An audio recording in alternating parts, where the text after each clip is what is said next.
Have you ever wondered what countries are at war right now? It sounds like a simple question, but the answer is surprisingly complex. When we hear the word war, what do we actually mean? Is it a massive, full-scale invasion? Or something else? Let's break it down, because understanding this helps us see the world more clearly. First, there's the strict, data-driven definition. Researchers, like those at the Uppsala Conflict Data Program, or UCDP, have a specific benchmark. They classify a conflict as a war if it results in at least 1,000 battle-related deaths within a single calendar year. This is a very precise, academic way to measure the intensity of a conflict. It helps organizations and governments track the most severe situations on the planet. By this definition, the list of countries at war can change from year to year based on how deadly the fighting is. But for most of us, when we ask about war, we're thinking about something broader. We mean active armed conflict happening today. This includes any ongoing, organized violence where fighting is currently taking place, whether it's between two countries or within a single country's borders. This is a more practical, real-world view. A conflict might not hit that 1,000 death threshold every single year. But if soldiers are fighting and people are caught in the crossfire, it still feels very much like a war to those living through it. For a conflict to even be on the radar of researchers like UCDP, it needs to cause at least 25 battle-related deaths in a year. So you have this spectrum: armed conflicts at the lower end, and full-blown wars at the most intense end. Because the question is about what's happening right now, we need to look at it through a current events lens. We want to know which countries are experiencing significant ongoing fighting in early 2026. To do this, we can't just rely on last year's data. We need to use conflict trackers that are updated continuously. One of the most respected and widely used tools for this is the Council on Foreign Relations Global Conflict Tracker. It's an interactive map that visualizes ongoing conflicts around the world. It's a powerful resource because it doesn't just list wars. It maps out a wide range of situations, from simmering tensions to active, violent clashes. When you look at their map, you'll see nearly 30 ongoing conflict situations highlighted across the globe. Now, it's important to note that not all of these are wars in that strict 1,000 death sense. But many of them are active armed conflicts with significant human cost. They represent places where political disputes have escalated into organized violence, where armies are mobilized, and where civilian lives are profoundly affected. This tracker gives us a much more comprehensive picture of global instability than just a simple list of countries at war. So, let's explore some of these situations using that tracker as our guide. We can group them by region to make sense of it all. For example, in the Americas, a major conflict is the criminal violence in Mexico. For years, the Mexican government has been in a struggle against powerful drug cartels and criminal organizations. This isn't a traditional civil war with two sides fighting for political control of the country. Instead, it's a multi-front conflict involving territorial disputes between cartels and clashes between these groups and state forces. The violence has resulted in tens of thousands of deaths, forced disappearances, and widespread instability, particularly in certain states. The Council on Foreign Relations classifies the security situation in Mexico as critical because the violence is so severe and persistent. It is a clear example of how a conflict doesn't have to be a classic war between nations to have devastating consequences. Moving across the Atlantic to Europe, the most prominent conflict is, of course, the war in Ukraine. This began with Russia's annexation of Crimea in 2014 and escalated dramatically with the full-scale invasion in early 2022.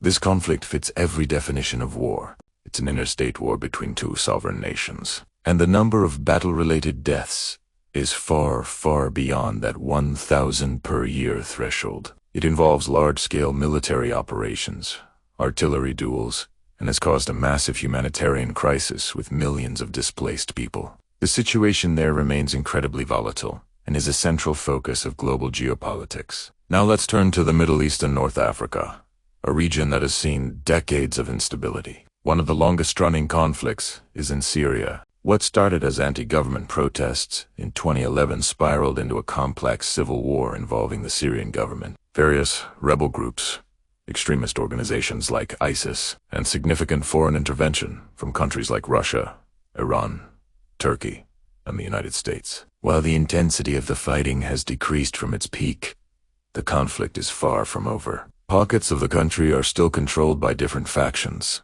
and sporadic fighting continues, especially in the northwest. The humanitarian situation remains dire for millions of Syrians. Another major conflict zone in the region is Yemen. The civil war there began in late 2014 when Houthi rebels took control of the capital. A coalition led by Saudi Arabia intervened in 2015 to support the internationally recognized government. This has led to a protracted war that the United Nations has called one of the world's worst humanitarian crimes. While a truce has brought some reduction in direct fighting at times, the underlying political conflict is unresolved, and the country remains fractured and on the brink of famine. Next, let's look at sub-Saharan Africa, a vast continent with several critical conflict hotspots. In the Sahel region, which stretches across countries like Mali, Burkina Faso, and Niger, there's a worsening conflict involving Islamist insurgencies. Groups affiliated with Al-Qaeda and ISIS are fighting against national armies and international forces. This violence has led to military coups, widespread displacement, and a severe humanitarian crisis across the region. It's a complex conflict driven by a mix of religious extremism, poor governance, and local grievance. Further east, in places like Ethiopia, there have been major internal conflicts. The war in the Tigray region that began in late 2020 caused immense destruction and loss of life. Although a peace deal was signed, tensions remain high, and other ethno-based conflicts continue to flare up in different parts of the country, like the Amhara and Oromia regions. This highlights how peace in one area doesn't necessarily mean peace for the entire nation. Another long-standing conflict is in the Eastern Democratic Republic of Congo. For decades, this region has been plagued by violence from numerous armed groups, often fighting over the country's vast mineral resources. This conflict involves local militias, national forces, and interference from neighboring countries, creating a cycle of violence that has displaced millions and caused incredible suffering. Finally, let's shift to Asia. A significant conflict that often makes headlines is in Myanmar. A military coup in February 2021 overthrew the elected government, sparking widespread peaceful protests that were met with brutal force. This has since evolved into a nationwide armed resistance. A collection of ethnic armed organizations and newly formed People's Defense Forces are now fighting against the military junta. The conflict has spread across the country, turning into a full-blown civil war with fighting in both rural areas and urban centers. And we can't forget about Afghanistan. While the major war involving the US and its allies ended with the Taliban's return to power in 2021, the country is not at peace. There's an ongoing armed insurgency by a group known as ISIS, which regularly carries out attacks against both the Taliban and civilians. This shows how even after one major war ends, another form of conflict can emerge. So, as you can see, the question, what countries are at war, doesn't have a simple answer. It depends on your definition. If you use the strict academic definition of over 1,000 battle deaths a year, you get one list. But if you look at it from a broader perspective of ongoing, organized armed violence, the map fills up with many more hotspots. Resources like the Global Conflict Tracker are invaluable because they give us that more complete picture. They show us that conflict isn't just black and white.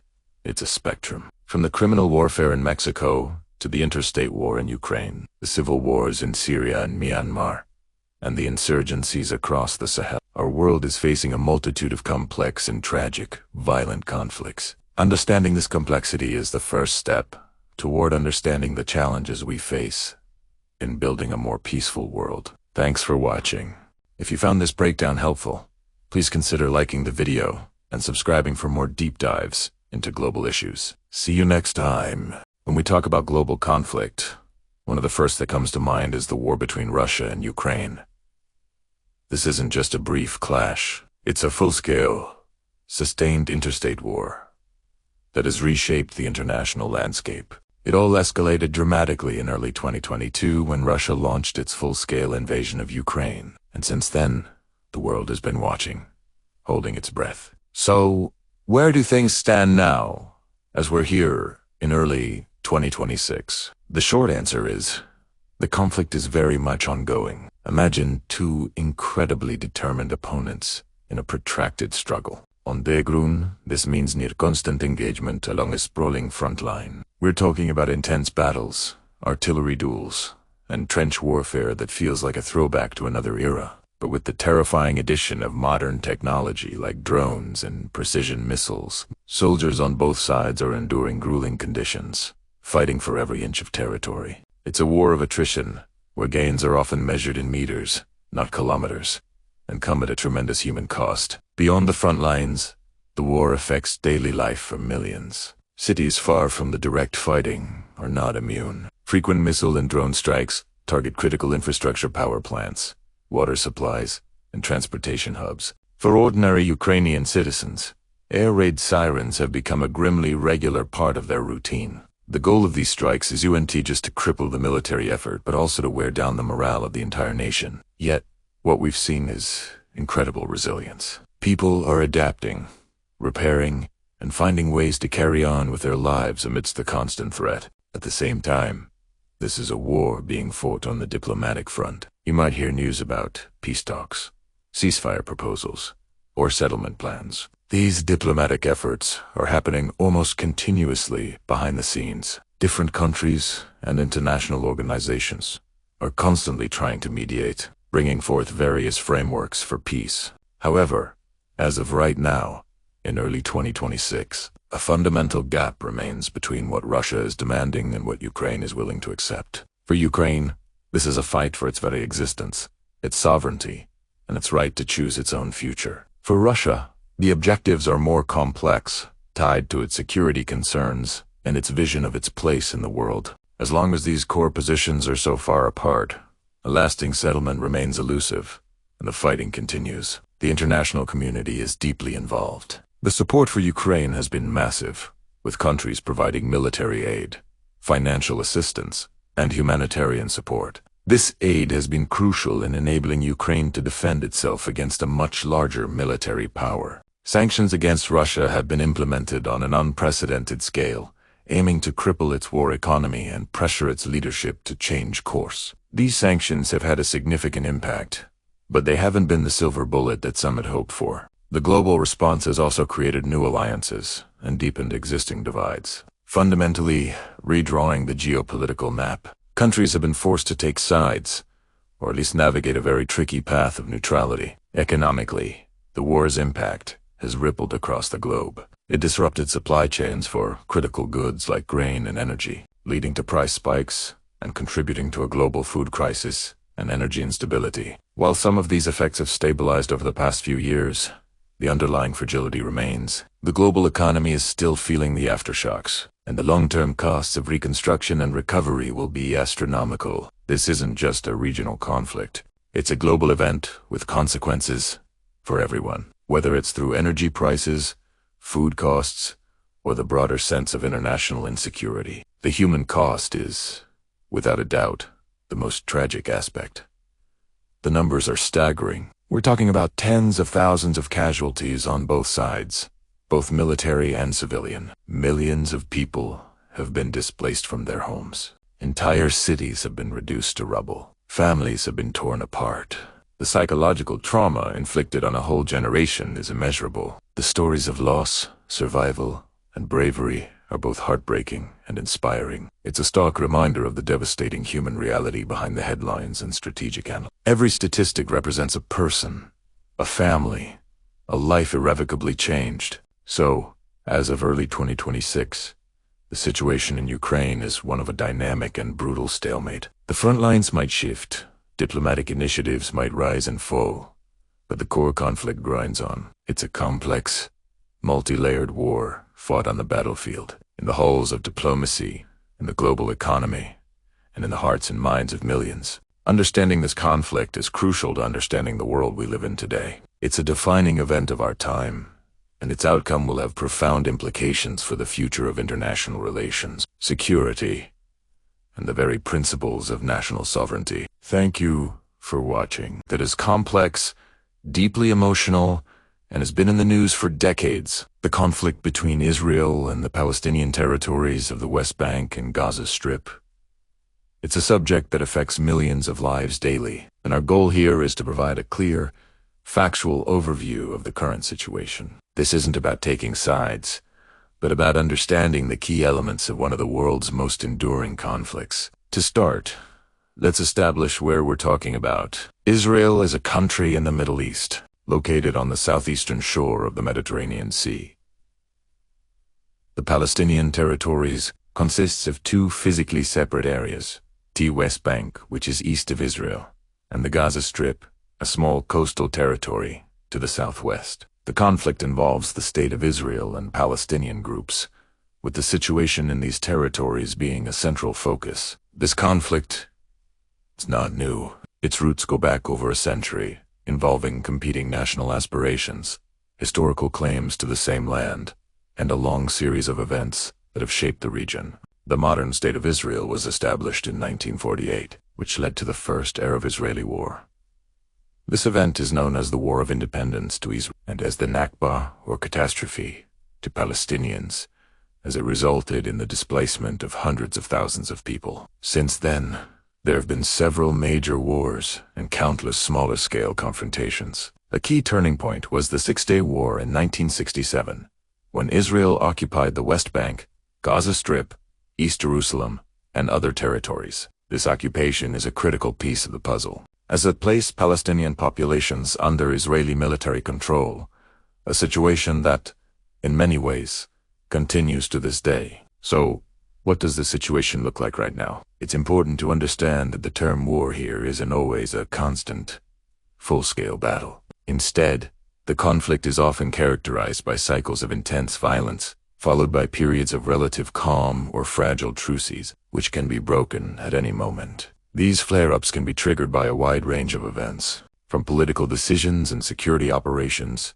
to protests and individual acts of violence. Let's break down the two main Palestinian territories. First, the West Bank. This area is home to millions of Palestinians, but it is also where hundreds of thousands of Israeli settlers live in communities that are considered illegal under international law, though Israel disputes this.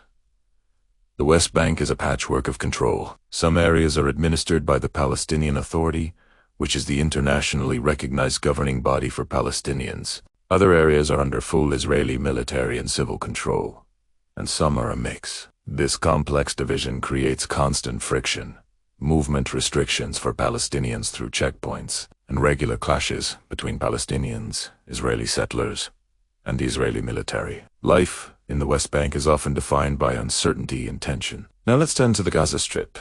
Gaza is a very densely populated area, home to over 2 million Palestinians. Since 2007, it has been governed by Hamas, an organization that many countries, including the United States and the European Union, designate as a terrorist group. In response to Hamas's control, Israel, with Egypt's cooperation, imposed a strict blockade on Gaza, controlling the movement of people and goods in and out of the territory. Israel states this is for security reasons, to prevent weapons from entering Gaza.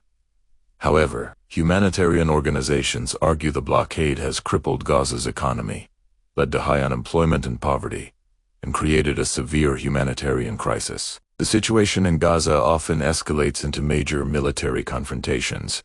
Palestinian militant groups in Gaza, including Hamas, have launched rockets into Israeli towns and cities, causing civilian casualties and widespread fear. In response, Israel has conducted large-scale military operations in Gaza, involving airstrikes and ground incursions. These operations are aimed at dismantling militant infrastructure and stopping rocket fire, but they have resulted in thousands of casualties, many of whom are civilians, and widespread destruction of homes, schools, and hospitals. It's crucial to acknowledge the human cost on all sides. For Israelis living near Gaza, the constant threat of rocket fire is a terrifying reality, forcing families to run to bomb shelters with moments' notice. Across Israel, acts of violence have claimed innocent lives and left communities shaken. For Palestinians, the reality is one of daily struggle under occupation in the West Bank or blockade in Gaza. They face restrictions on movement, economic hardship, and the constant presence of conflict, which has taken a devastating toll on generations. The psychological impact on children, both Israeli and Palestinian, who have grown up in this environment of fear and violence, is immense and long. International efforts to resolve the conflict have been ongoing for decades. The most well-known framework is the two-state solution. The idea is to create an independent state of Palestine in the West Bank and Gaza Strip, existing peacefully alongside the State of Israel. This has been the stated goal of the United States, the United Nations, and many other countries for years. However, peace negotiations have repeatedly stalled. There are several major obstacles to this solution. These are often called final status issues. One is the status of Jerusalem. Both Israelis and Palestinians claim Jerusalem as their capital. Another is the issue of Israeli settlements in the West Bank, which continue to expand and make the creation of a viable, contiguous Palestinian state more difficult. The question of borders is also unresolved. And finally, there is the issue of Palestinian refugees, the descendants of those who were displaced in 1948 and their claimed right of return to their ancestral homes, which Israel opposes, citing demographic concerns. The internal politics on both sides also present significant challenges. The Palestinian leadership is divided between the Fatah-led Palestinian Authority in the West Bank and Hamas in Gaza. This internal division complicates any unified approach to negotiations. On the Israeli side, political coalitions often include parties with strong opposition to a two-state solution, making it difficult for any prime minister to make the necessary concessions for a peace agreement. In recent years, we've seen some shifts in the region's dynamics. The Abraham Accords, for example, saw several Arab nations normalize relations with Israel. These agreements were celebrated as historic breakthroughs for regional cooperation. However, critics point out that they have largely bypassed the core Israeli-Palestinian conflict, leaving the fundamental issues unresolved. For many Palestinians, these deals felt like a betrayal, as they broke the long-standing Arab consensus that normalization with Israel should only come after the creation of a Palestinian state. So, where does this leave us today? The conflict remains an active and unresolved crisis. Hostilities fluctuate, but they have not ended. Closer look at a crisis that has tragically become one of the world's worst ongoing conflicts. The war in Sudan. What started as a power struggle between two generals has plunged an entire nation into a devastating humanitarian catastrophe. And yet, it receives startlingly little attention on the global stage. So, what exactly is happening? And why does it feel like the world is looking away? To understand the current conflict, we need to rewind a bit. For decades, Sudan was under the authoritarian rule of Omar al-Bashir. In 2019, a massive, youth-led popular revolution swept the country, filled with hope for a democratic future. Al-Bashir was overthrown, and a transitional government was formed, a power-sharing arrangement between civilian leaders and the military. It was a fragile but hopeful step towards a new Sudan. The two key military figures in this arrangement were General Abdel Fattah al-Burhan, the head of the Sudanese Armed Forces, or SAF, and General Mohammed Hamdan Dagalo, better known as Hemedti, the leader of the powerful paramilitary group, the Rapid Support Forces, or RF. For a time, these two men were allies. They worked together to oust al-Bashir, and later, in a 2021 coup, they jointly dissolved the civilian government, seizing full control and derailing the democratic transition. However, their alliance was a marriage of convenience, built on a shared desire for power, not a shared vision for the country. Tensions between the SAF and the RSF began to simmer. The core of their dispute was a plan to integrate the RSF into the regular national army. This wasn't just a technical detail. It was a fundamental question of who would ultimately hold power in Sudan. For Hemedti, integrating his forces meant losing his autonomy and influence. For Burhan, it was about consolidating control under a single military command. On April 15th, 2023, those simmering tensions boiled over. Fighting erupted in the capital, Khartoum, between the SAF and the RSF. What many hoped would be a short-lived clash quickly spiraled into a brutal civil war that has now engulfed the entire country. The conflict isn't just a battle between two armies. It has become a war on the Sudanese people. The capital, Khartoum, once a vibrant hub of culture and life, has been transformed into a war. Residents have faced relentless bombing, artillery shelling, and street-to-street fighting. The RSF, with its roots in the notorious Janjaweed militias from the Darfur conflict, has been widely accused of extensive looting, occupying homes, and committing widespread human rights abuses. The SAF's response, often involving airstrikes in densely populated urban areas, has also resulted in countless civilian casualties. But the violence isn't confined to the capital. It has reignited and intensified long-standing ethnic conflicts, particularly in the Darfur region. The scenes emerging from Darfur are horrifyingly familiar, echoing the genocide of the early 2000s. Reports from the United Nations and human rights organizations detail mass killings, systematic sexual violence used as a weapon of war, and ethnically targeted attacks, primarily against non-Arab communities, like the Masalit people. Entire towns have been burned to the ground. It's a terrifying cycle of violence repeating itself. The human cost of this war is almost incomprehensible. It has created the world's largest displacement crisis. According to the United Nations, more than 10 million people have been forced to flee their homes. That's roughly 1 in every 5 people in the country. About 8 million are displaced internally, seeking shelter in safer parts of Sudan, often in overcrowded camps with little to no resources. Over 2 million more have escaped to neighboring countries like Chad, South Sudan, and Egypt, which are already struggling to support their own populations. These refugees arrive with nothing but the clothes on their backs, carrying stories of unimaginable trauma. Imagine walking for days or weeks through a conflict zone, witnessing horrific violence, and losing family members along the way, only to arrive at a refugee camp where food, water, and shelter are scarce. This is the reality for millions of Sudanese people. And for those who remain in Sudan, life is a daily struggle for survival. The war has decimated the country's infrastructure. Hospitals have been bombed or occupied by fighters, leaving the healthcare system in complete collapse. Doctors and nurses work under impossible conditions, without electricity, clean water, or basic medical supplies. Preventable diseases are spreading, and wounded civilians often have nowhere to turn for help. The economy has imploded. Banks are closed, markets have been destroyed, and supply chains are broken. This has led to a catastrophic food crisis. The UN's World Food Program warns that Sudan is heading for the world's largest hunger crisis. Nearly 18 million people are facing acute food insecurity. In the hardest hit areas, particularly in parts of Darfur and Khartoum, famine conditions have been reported. People are literally starving to death. Children are the most vulnerable, with millions suffering from severe acute malnutrition. This isn't a natural disaster. It's a man-made famine, directly caused by the conflict. Both sides have been accused of obstructing humanitarian aid, looting supplies, and attacking aid workers. This deliberate denial of aid is being used as a weapon of war, punishing civilians and exacerbating the suffering. So, with a crisis of this magnitude, why does it feel so ignored? There are several complex reasons. First, there's the issue of crisis fatigue. The world is grappling with multiple conflicts and disasters, from Ukraine to Gaza, and global attention and resources are stretched thin. The news cycle moves quickly and long.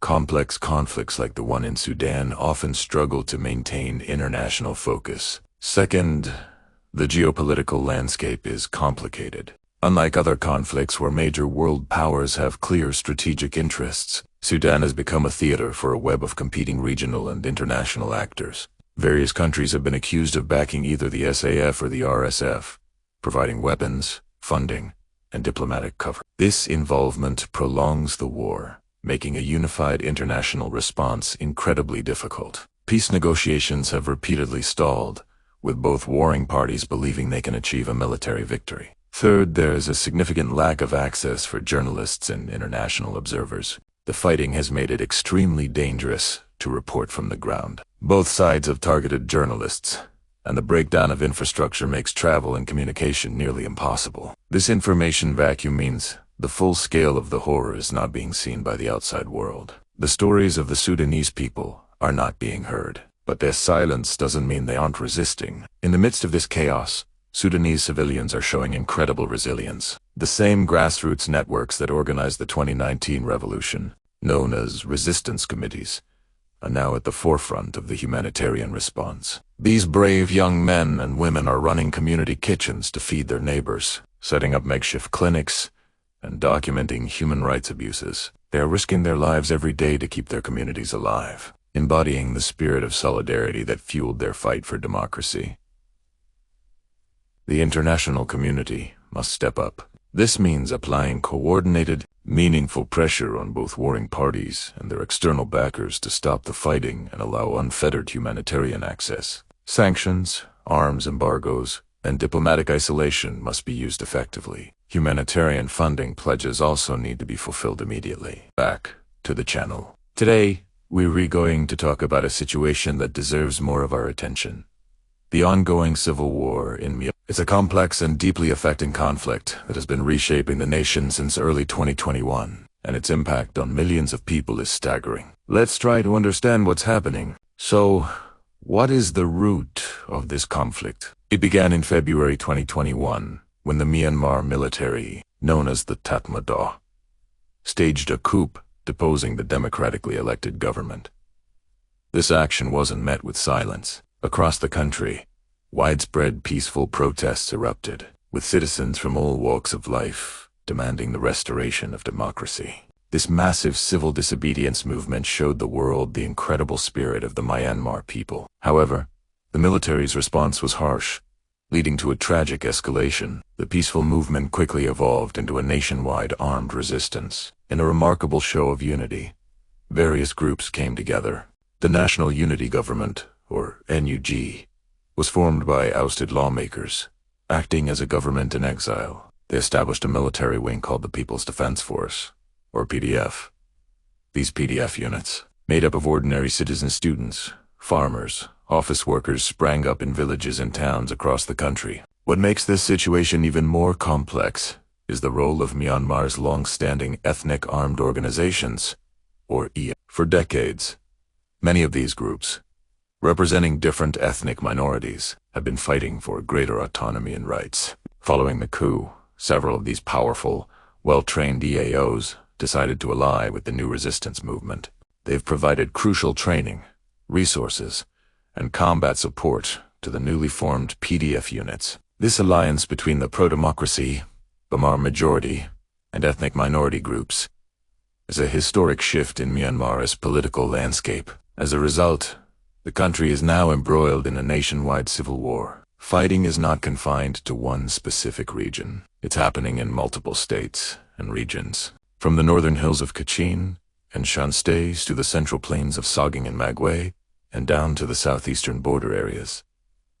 The military is facing a multi-front war against a determined and increasingly coordinated opposition. The resistance has shown incredible resilience, employing guerrilla tactics and leveraging their local knowledge to challenge one of Southeast Asia's largest armies. The human cost of this conflict is immense. The United Nations and other humanitarian organizations report that millions of people have been forced to flee their homes, creating a massive, internal displacement crisis. These are families just like ours, who have lost everything and now face daily struggles for food, shelter, and safety. Access to basic services like healthcare and education has been severely disrupted. The economy is in a freefall, pushing more and more people into poverty. The stories emerging from the ground paint a picture of profound suffering, but also of incredible bravery and solidarity among communities. As we look towards the future, analysts predict that this conflict is likely to continue. The military remains entrenched, but the resistance is unified and resolute in its goal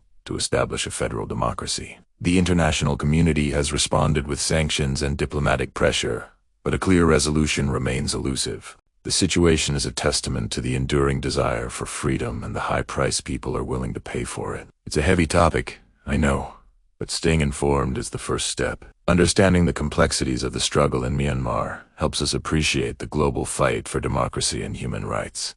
We'll continue to follow the developments and bring you updates. Thanks for watching, and if you found this informative, please consider subscribing to the channel. See you next time.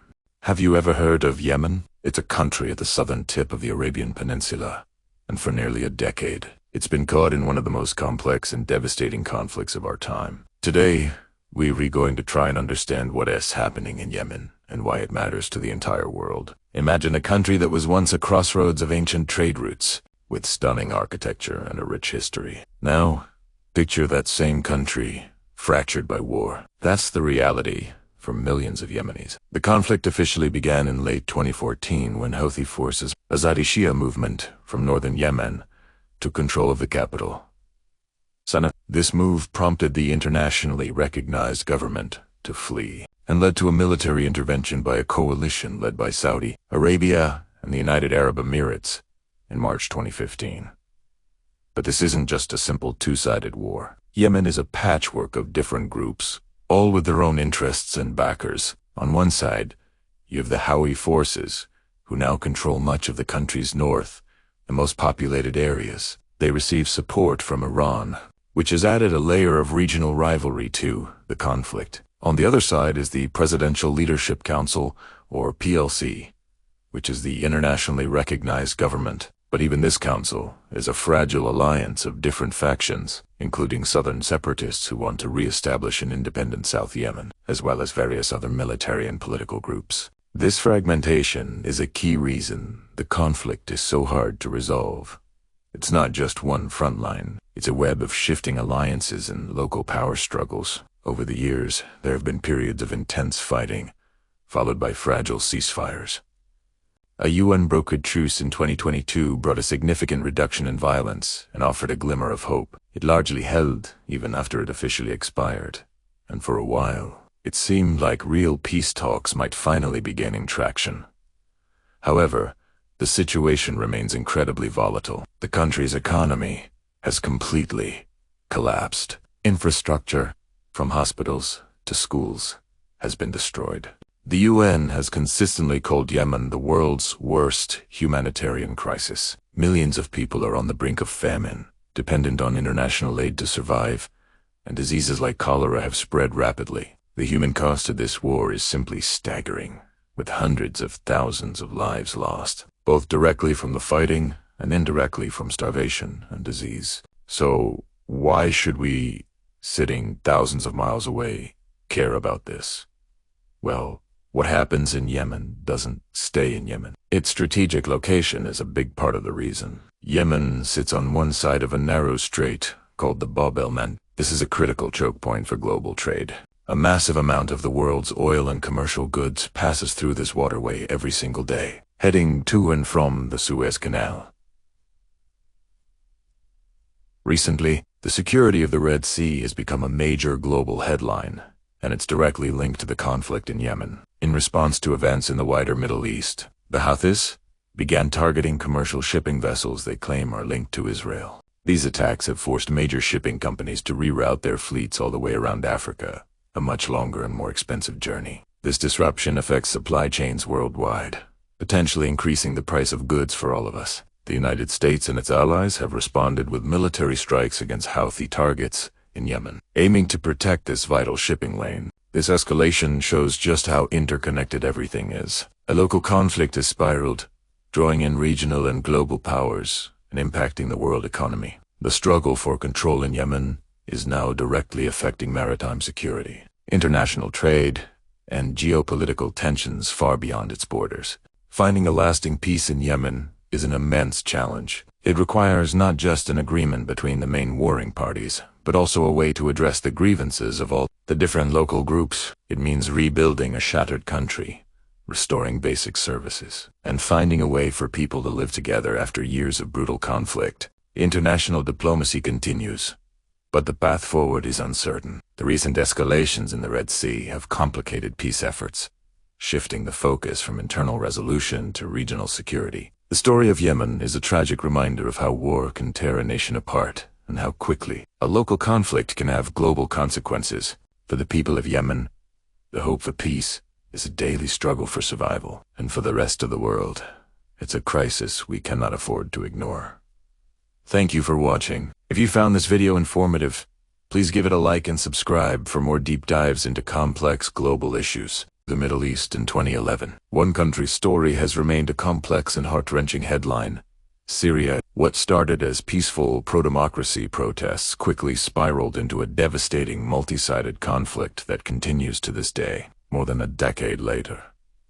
But what does the situation in Syria actually look like now? Let's take a closer look. The war in Syria is no longer the same large-scale, nationwide battle it once was. The front lines have become more solidified, but that doesn't mean peace has arrived. Instead, the country is fractured into different zones of control, each with its own set of challenges and dangers. First, you have the areas controlled by the Syrian government, with significant support from its international allies. The government has regained control over major cities like Damascus, Aleppo, and Homs. In these regions, the intense fighting has largely subsided. However, life is far from normal. The economy is in ruins, infrastructure is shattered, and basic services like electricity and clean water are often scarce. People face immense hardship just trying to get by day to day, and the undercurrent of political tension remains. Then, there are the parts of northwestern Syria, particularly in the Idlib region. This area is considered the last major stronghold for various opposition and militant groups. It's home to millions of people, many of whom were displaced from other parts of the country. Here, the situation is extremely volatile. A fragile ceasefire is often punctuated by airstrikes and clashes, creating a constant state of fear and uncertainty for the civilians trapped in the middle. Humanitarian conditions are dire, with millions relying on aid to survive. Moving to the northeast, we find a large territory predominantly controlled by the Syrian Democratic Forces, or SDF, which is a Kurdish-led alliance. This region has also seen intense battles, particularly against ISIS. While the Caliphate was territorially defeated, sleeper cells still pose a significant threat, carrying out attacks and creating instability. This area also faces external pressures and periodic military incursions, which adds another layer of complexity to the security situation for the local population. And let's not forget the south. Even in areas supposedly back under government control, like Dera, the very place where the uprising began, there's persistent unrest. Local skirmishes, assassinations, and protests continue to flare up, showing that deep-seated grievances have not been resolved.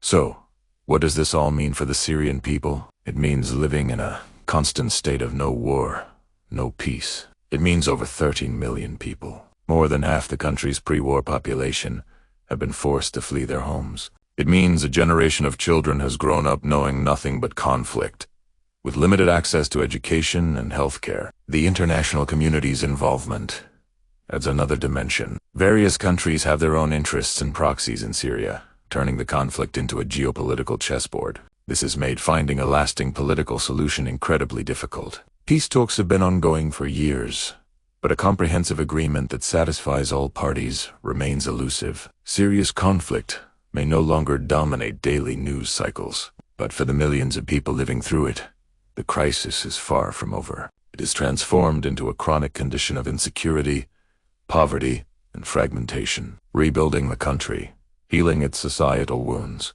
and achieving a genuine, lasting peace will be a monumental task that requires sustained international attention and a real commitment to a political resolution. The story of Syria is a powerful reminder of the enduring human cost of war.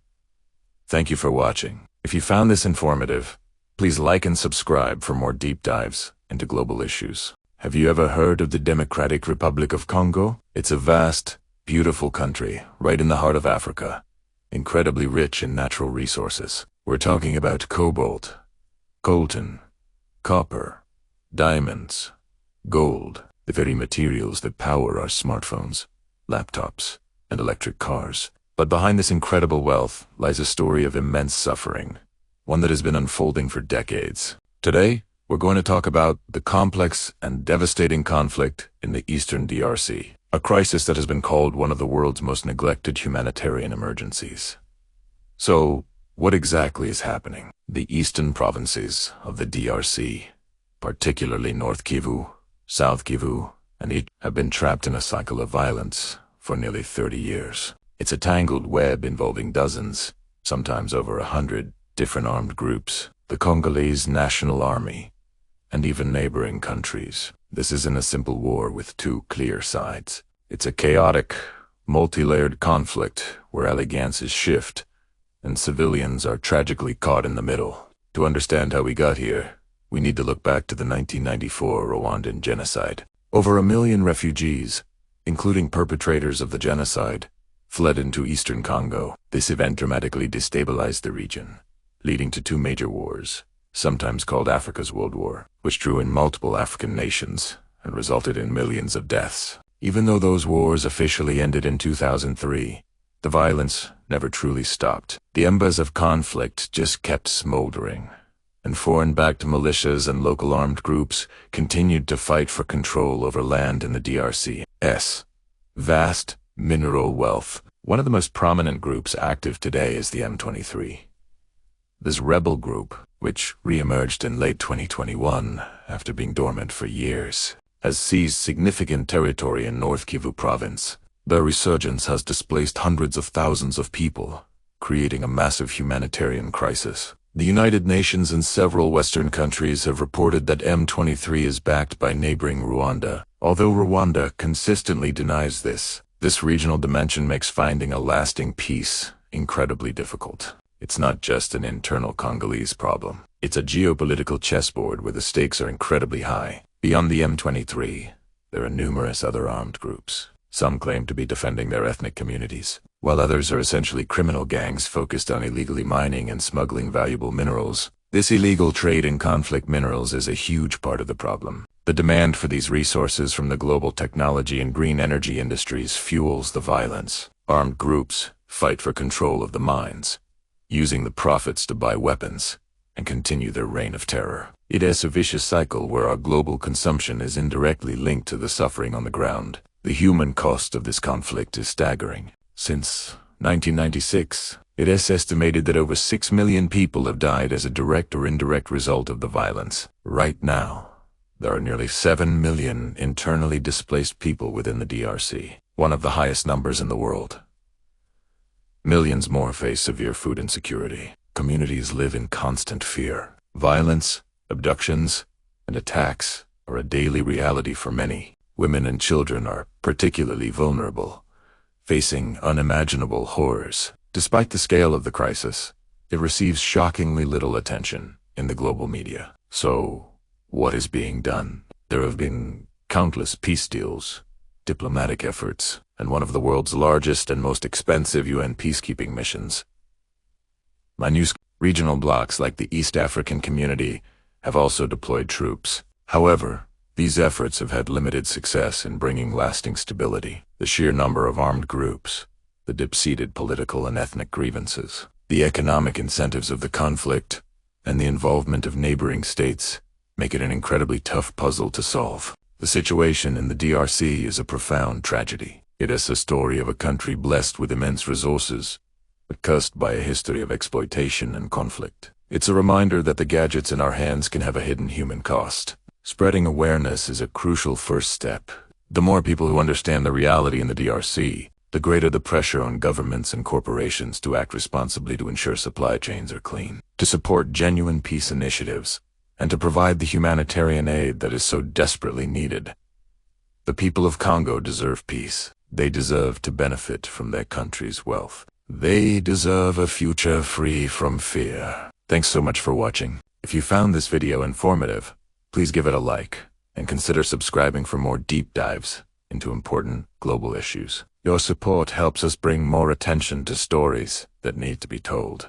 Have you ever looked at a world map and tried to pinpoint where the major conflicts are happening right now? It's a complex picture, and it's not always as simple as two countries fighting along a single border. Today, let us zoom in on one of the most intense and complicated conflict zones on the planet, the Sahel region of Africa. When we think of war, we often imagine clear front lines, like something out of a history book. But modern conflicts are different. What we're seeing in the Sahel is a sprawling, interconnected web of violence that doesn't respect national borders. This isn't just one war. It's a regional conflict belt.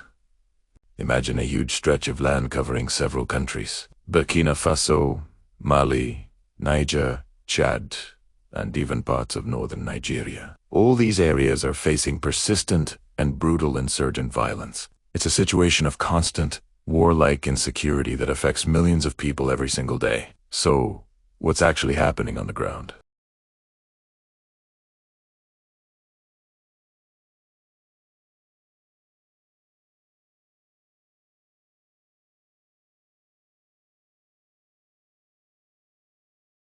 These groups exploit areas where governments have little control, often vast, remote, and arid landscapes. This creates a vicious cycle.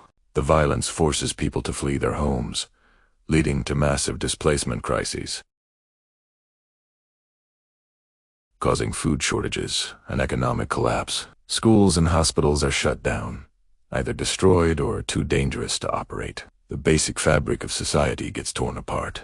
The key thing to understand about the Sahel is that the problems are deeply intertwined. You have a combination of factors all fueling the fire. There's extreme poverty and a lack of economic opportunities, which can make joining an armed group seem like the only option for some young people. There are also long-standing ethnic tensions and disputes over resources like land and water, which insurgents are experts at manipulating for their own gain. And then there's the impact of climate change. The Sahel is on the front line of desertification. As the Sahara Desert expands southward, fertile land shrinks. This pushes herders and farmers into conflict over dwindling resources, creating yet another layer of instability that armed groups can exploit. International responses have been complicated. For years, countries like France led military operations to push back the insurgents. United Nations peacekeeping missions have also been deployed, but military solutions alone haven't been enough to solve the depredations. In fact, in some cases, a heavy military presence has led to more resentment among local populations. Recently, we've seen a major political shift in the region.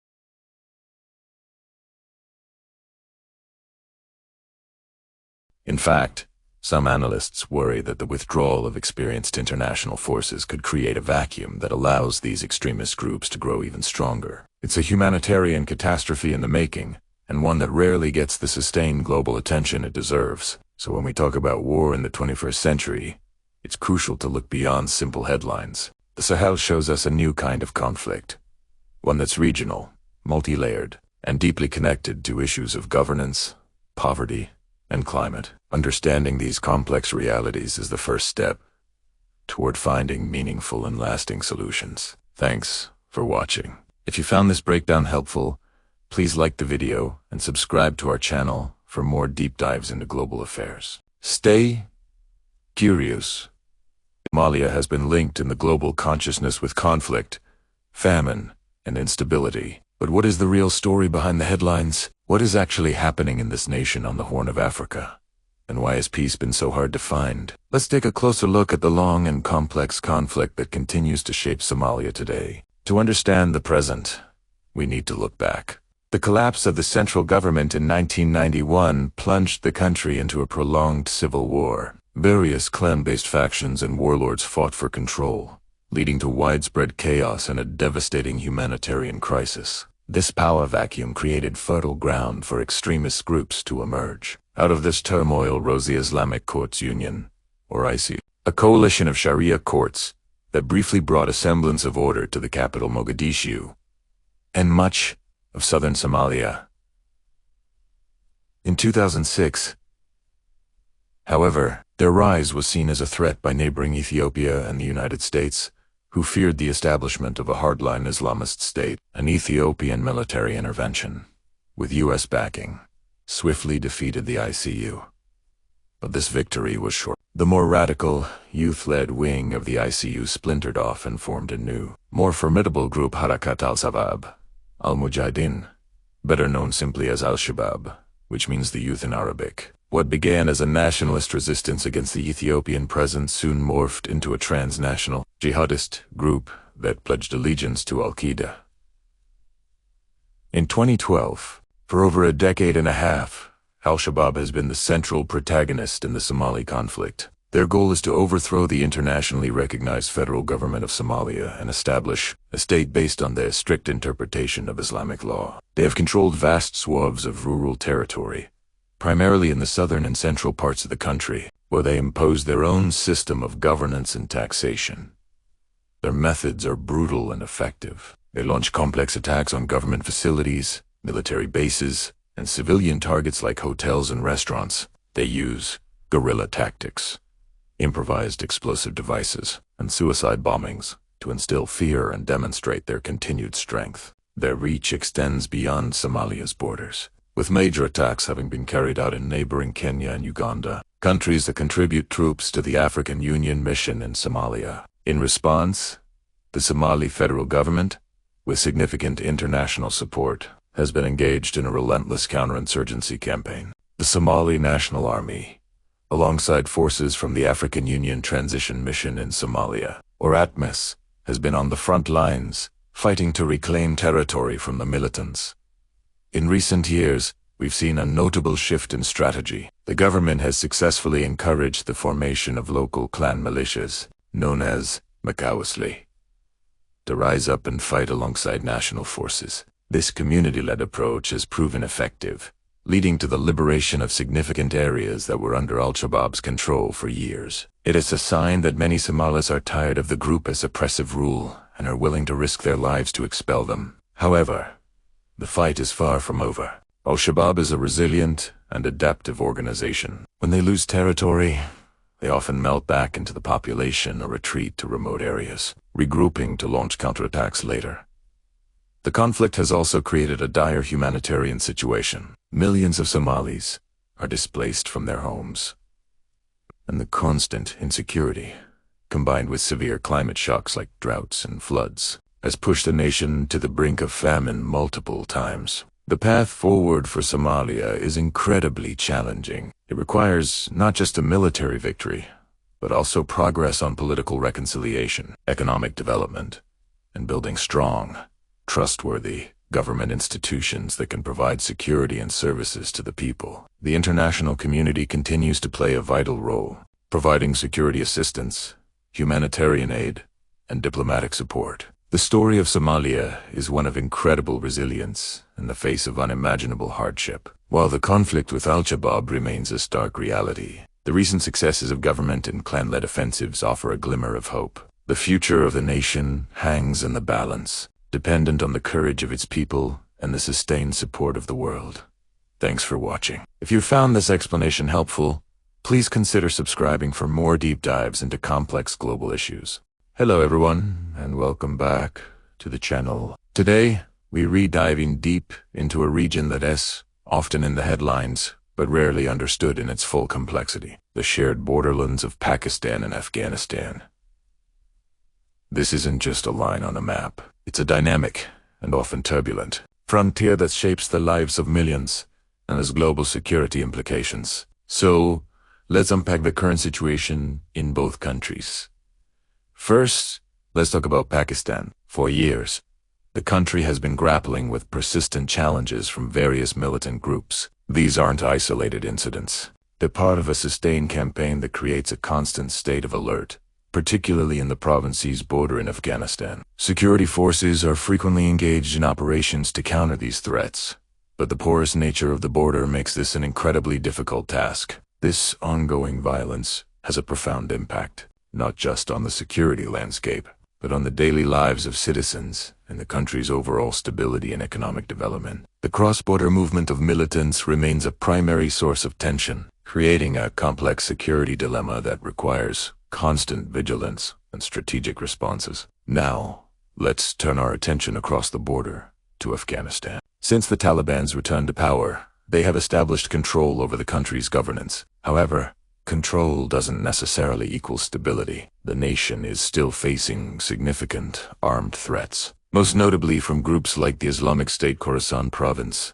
or ISKP. This group continues to challenge the Taliban's authority through violent attacks, contributing to a climate of fear and uncertainty. The security situation remains fragile and unpredictable. On top of these, the humanitarian situation is a major concern. Decades of conflict have left the infrastructure and economy in ruins. Many Afghans are facing severe food shortages, a lack of access to healthcare, and displacement from their homes. International aid is crucial, but its delivery is complicated by the political and security environment. The interconnectivity of these two nations is key. What happens in Afghanistan directly impacts Pakistan, and vice versa. The long, mountainous border, historically known as the Durand Line, is incredibly difficult to police. This allows for the movement of not only militants, but also refugees and smugglers, creating a web of interconnected challenges. For Pakistan, the instability in Afghanistan means a constant threat of spillover violence and the potential for a new influx of refugees, adding strain to its resources. For Afghanistan, the relationship with Pakistan is vital for trade, diplomacy, and regional stability. Tensions over border security and accusations of harboring militants from both sides often strain this critical relationship. Managing this border is one of the most significant geopolitical challenges in the world today. So, what does the future hold? It's a mix of immense challenges and glimmers of potential. For Pakistan, the path forward involves strengthening its security apparatus, fostering economic development in its border regions to offer alternatives to extremism, and engaging in careful diplomacy. For Afghanistan, the primary goal is to achieve lasting peace and stability. This means addressing the internal armed threats while also rebuilding a shattered economy and ensuring basic human rights and services for its people. The international community plays a crucial role here, providing humanitarian aid and encouraging a more inclusive and stable governance structure. The stability of this entire region hinges on finding a way for these two neighbors to coexist peacefully and cooperatively. It's a long road, but one that is essential for the millions who call this region home. Understanding these complex dynamics is the first step toward appreciating the scale of the challenges and the importance of finding sustainable solutions. It's not just a distant news story. It's a human story of resilience, struggle, and the enduring hope for peace. Thanks so much for watching. If you found this breakdown helpful, please hit that like button and subscribe for more deep dives into global affairs. Let me know your thoughts in the comments below. See you in the next video. In late 2022, a peace deal was signed, officially ending the devastating two-year war in Ethiopia's Tigray region. The world breathed a collective sigh of relief, hoping this marked the end of a conflict that had caused immense suffering. But for many Ethiopians, the end of one war simply meant the beginning of others. The reality on the ground today is far more complex than a single peace treaty can resolve. While the guns may have fallen silent in Tigray, new and escalating conflicts have erupted across the country, particularly in the Amhara and Oromia regions. So, what exactly is happening in Ethiopia right now? Why has peace remained so elusive for Africa's second most populous nation? Let's start in the Amhara region, which borders Tigray. During the Tigray War, Amhara regional forces and militias known as Fano fought alongside the federal government against the Tigrayan forces. They were allies. However, this alliance fractured dramatically after the war. In April 2023, the federal government ordered all regional special forces to be dismantled and integrated into the national army or police. This move was seen by many in the Amhara region as a betrayal and a deliberate attempt to weaken them, leaving them vulnerable. The Fano, a self-described volunteer militia, refused to disarm. This sparked a full-blown insurgency. Clashes quickly escalated between the Ethiopian National Defense Force and the Fano militia across the Amhara region. The government declared a state of emergency, and reports flooded in of drone strikes, house-to-house searches, and mass arrests. Major cities like Gondar and Bahir Dar became battlegrounds. The conflict has had a devastating impact on civilians, who are once again caught in the crossfire. Infrastructure has been destroyed. Access to essential services like healthcare and food has been severely restricted, and the humanitarian crisis is deepening daily. The fighting is rooted in deep-seated political grievances, a strong sense of Amhara nationalism, and a profound distrust of the central government. Meanwhile, in Ethiopia's largest and most populous region, Oromia, a long-simmering insurgency has also intensified. The Oromo Liberation Army, Orola, has been fighting the government for years, seeking greater autonomy for the Oromo people. They, too, were not part of the Tigray peace deal, and their conflict has continued to grow in the shadows. The Ola now controls significant territory in western and southern Oromia, often just a few hours' drive from the capital, Addis Ababa. The fighting here is characterized by guerrilla tactics, ambushes, and targeted assassinations.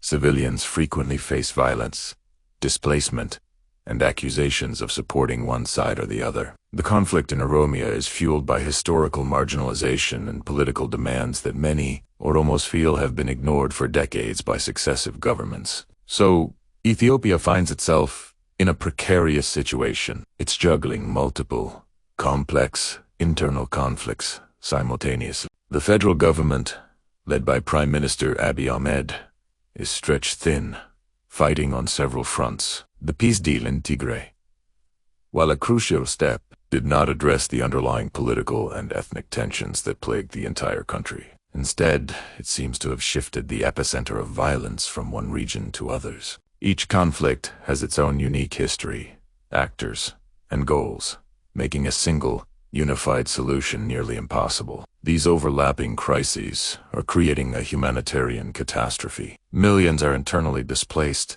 and many more are in dire need of food aid. The instability disrupts farming, trade, and daily life, pushing the country's economy to the brink. For the people of Ethiopia, the promise of peace feels distant. They are exhausted by years of continuous war, displacement, and loss.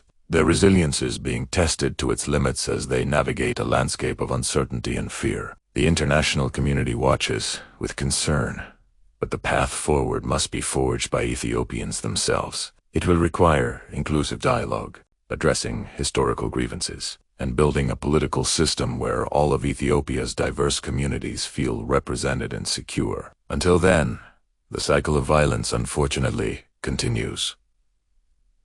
Thank you for watching. If you found this video informative, please give it a like and subscribe for more deep dives into global affairs. Let us know your thoughts in the comments below. Delgado, it's a beautiful province in the north of Mozambique, known for its stunning coastline and rich natural resources. But for the past several years, this region has been the center of a complex and devastating conflict that rarely makes international headlines. Today, we're going to shine a light on what's happening in Ciabio, Delgado, why it matters, and the human cost of this forgotten war. It all started back in 2017.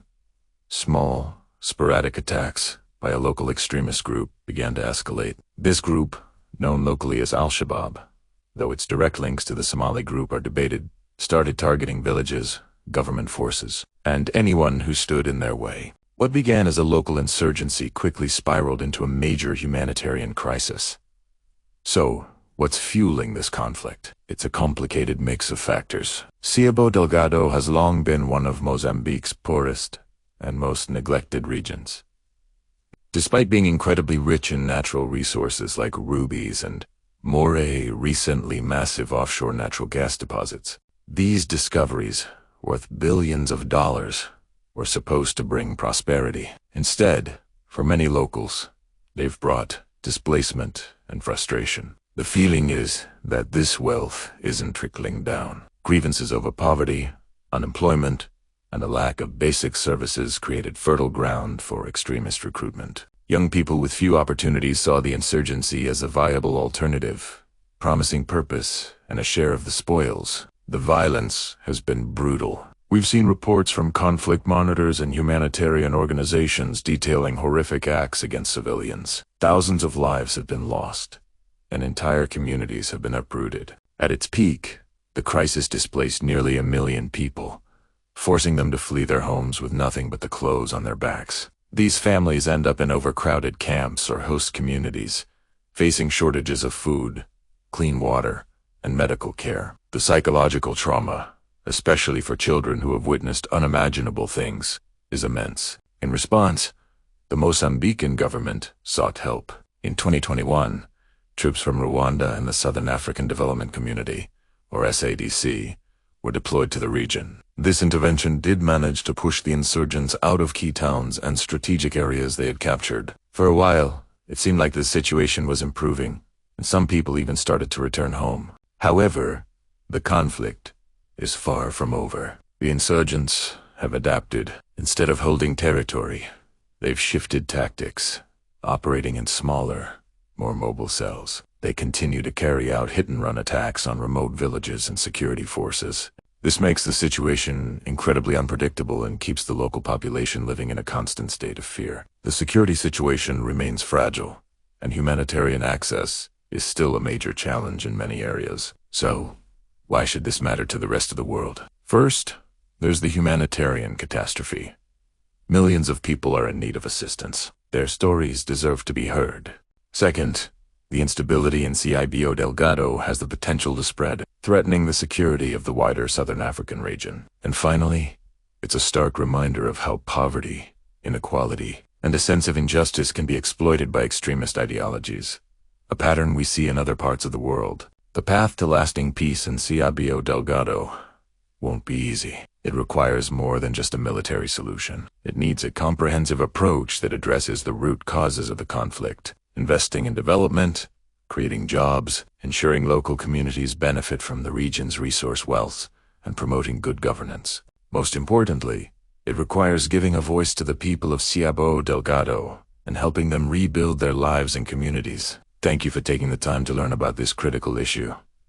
Spreading awareness is the first step toward change. If you found this video informative, please give it a like and subscribe for more deep dives into important global stories. See you next time. Hey everyone, welcome back to the channel. Today, we're retaking a sober look at a topic that often falls out of the headlines, but affects millions of lives every single day. We frequently hear about major global conflicts, but there are many other regions grappling with what can be described as warlike conditions, civil wars, or persistent, lower-intensity conflicts. These situations might not always make the primetime news, but the human cost is immense. So, what are these places, and what's really going on there? Let's dive in.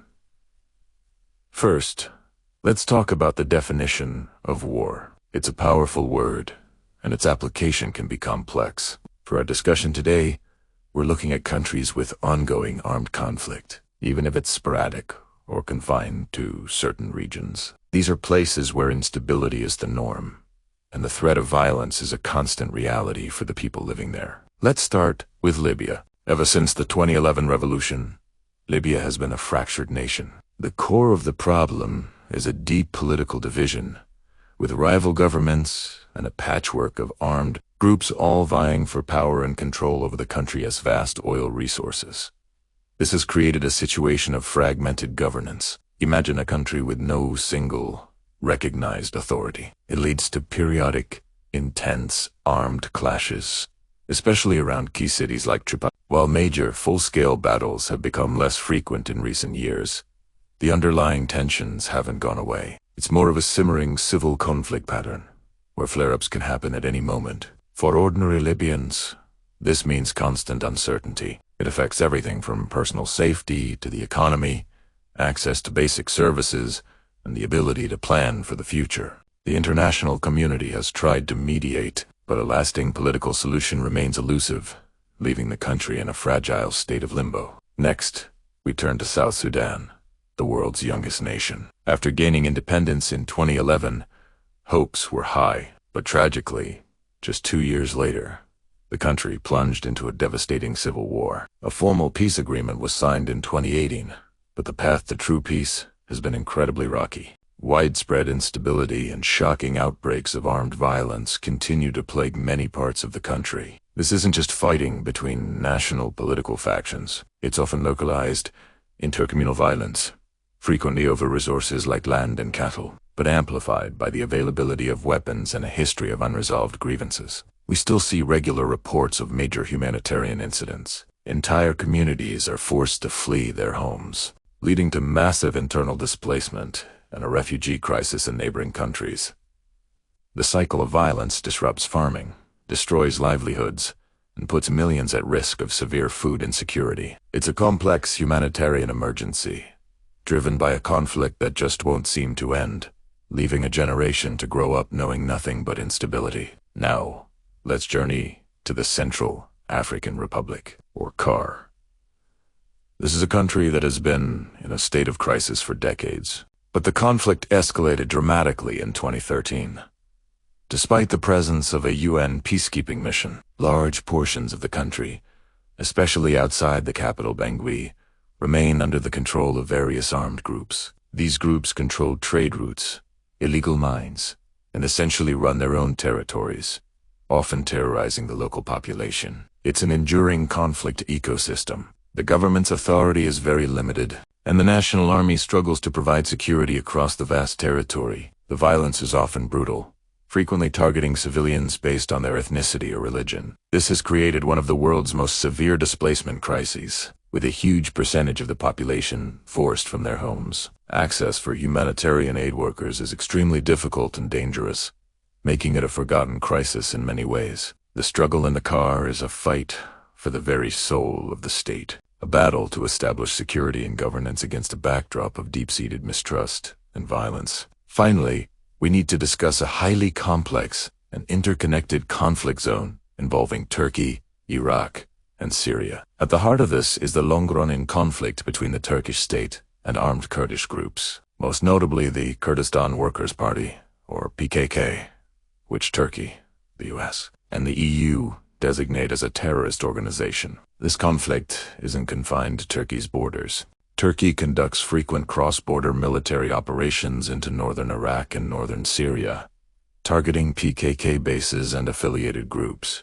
This, of course, has a huge impact on the sovereignty of Iraq and the complex dynamics of the Syrian civil war. In Iraq, the national government has to navigate its relationship with Turkey while also dealing with the presence of these groups on its soil. In Syria, Kurdish-led forces, who were instrumental in the fight against ISIS, are now in conflict with Turkey, a NATO member. Added to this already complicated picture are the residual threats from militant groups like ISIS, which, although territorially defeated, still carry out insurgent-style attacks in both Iraq and Syria. This creates a multi-layered conflict with shifting alliances and devastating consequences for civilians caught in the middle. It's a geopolitical chessboard where cross-border military action is a regular occurrence. So, why is it important to pay attention to these conflicts? Because behind every headline about a clash or a cross-border strike there are human beings. Families are being torn apart.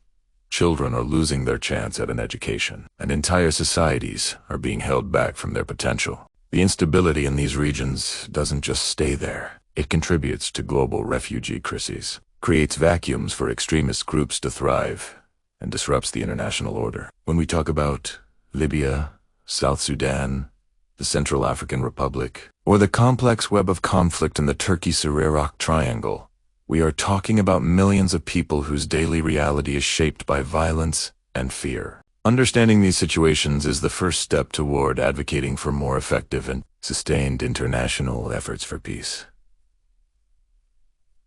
These aren't just faraway problems. They are part of our shared human story. It's crucial to remember that in any conflict, the overwhelming majority of people want the same things we all do: safety for their families, a chance to work and provide, and hope for a better future. The psychological toll of living under constant threat is immense. If you or anyone you know is struggling with mental health, please remember that help is available. Organizations like the National Alliance on Mental Illness and the Crisis Text Line offer resources and support.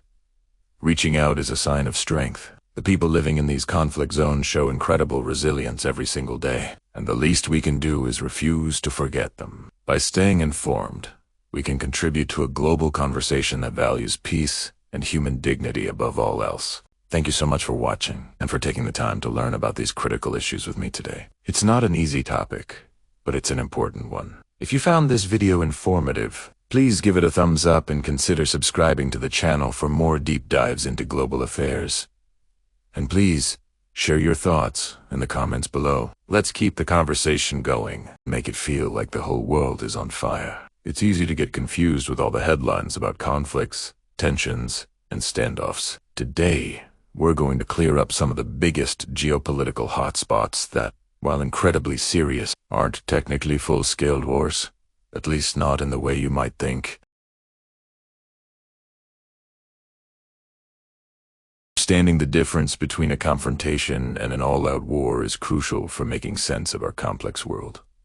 Let's dive in. First up, one of the most talked about flashpoints, the situation between China and Taiwan. You see headlines about military drills, airspace incursions, and strong political statements. It feels like war could break out any second. And while the risk is real, what we're seeing right now is a strategy of intense pressure and confrontation, not a declared war. Beijing views Taiwan as a breakaway province, and uses military exercises and economic coercion to signal its intent and deter any moves toward formal independence. Taipei, on the other hand, maintains its self-governance and strengthens its defenses. So, it's a high-stakes standoff, a continuous state of tension where both sides are testing boundaries. But they haven't crossed the line into open, conventional warfare. It's a powder keg, for sure, but the fuse hasn't been lit for a full-scale conflict.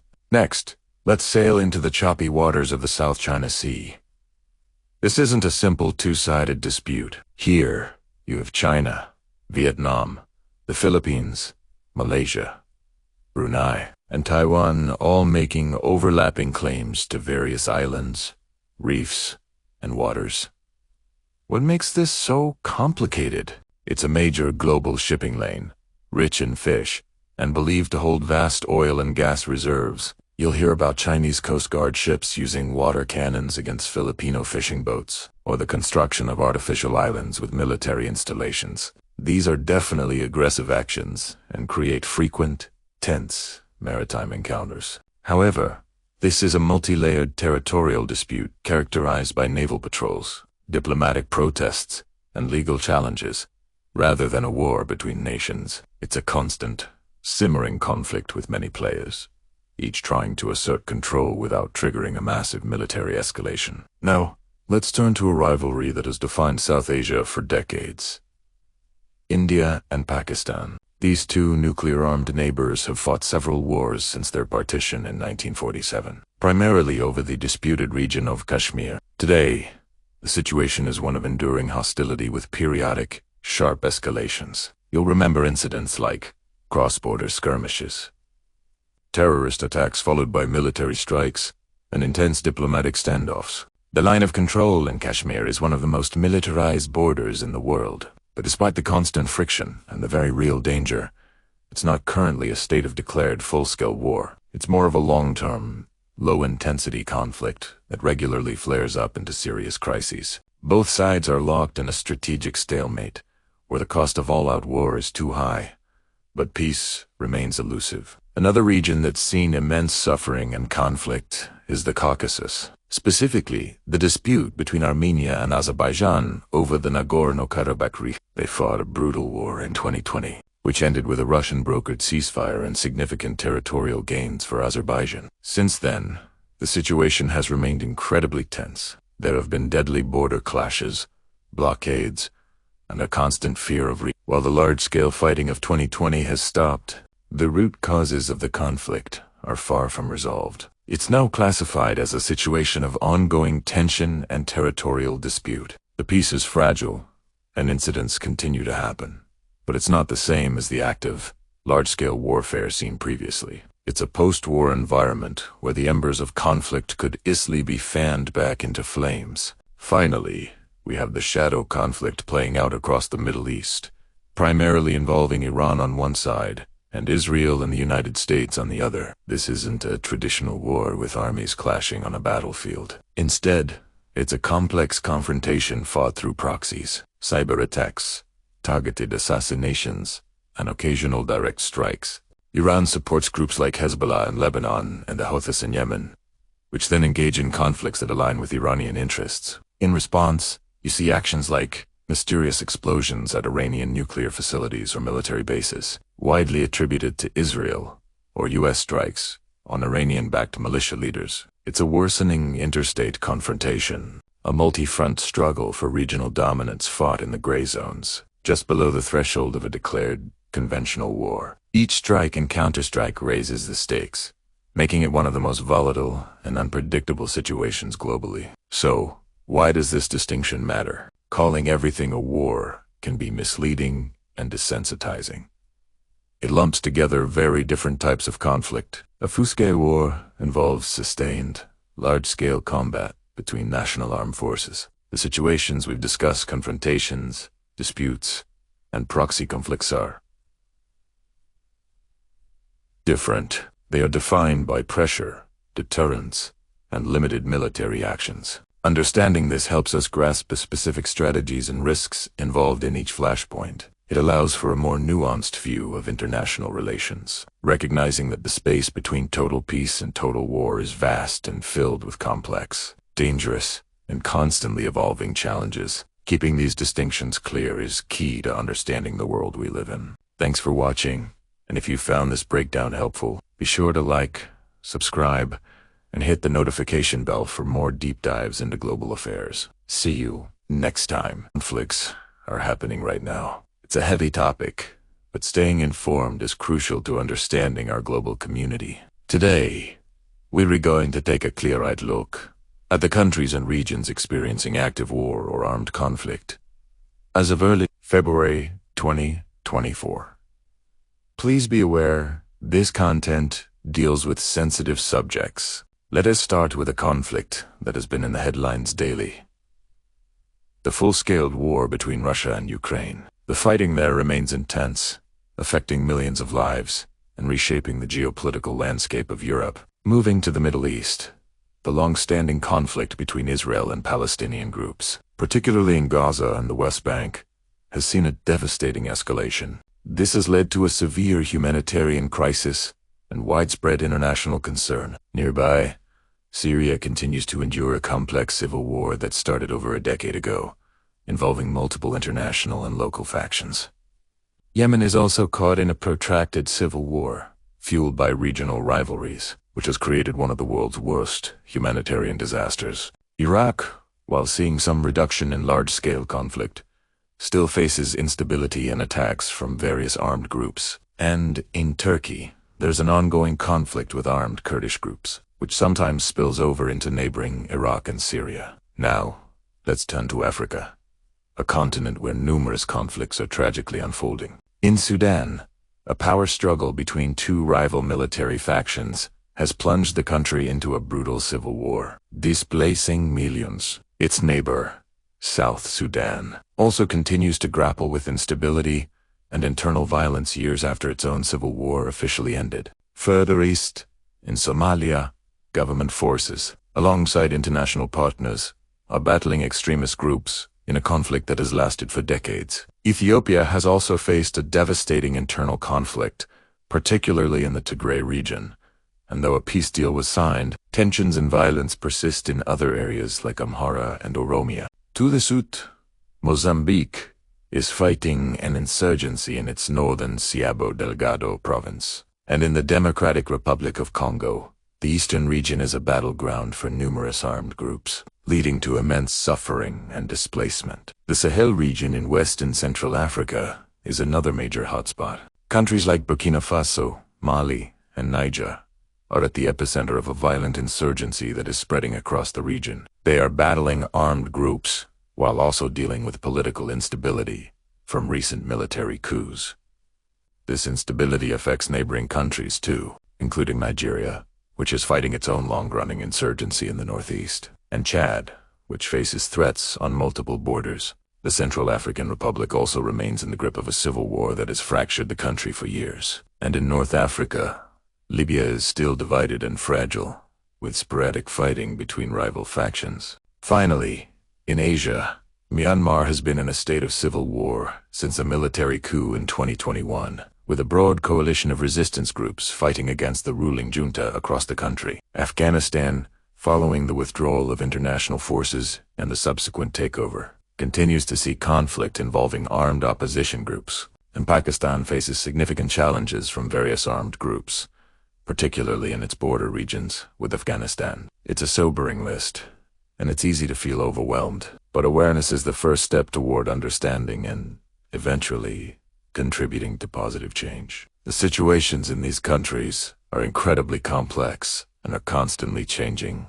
It's also important to remember that even in countries at war, life goes on, and people show incredible resilience every single day. If you are affected by any of these issues or are struggling with your mental health, please know that help is available. There are organizations dedicated to providing support, and talking to a professional can make a world of difference. Your well-being matters.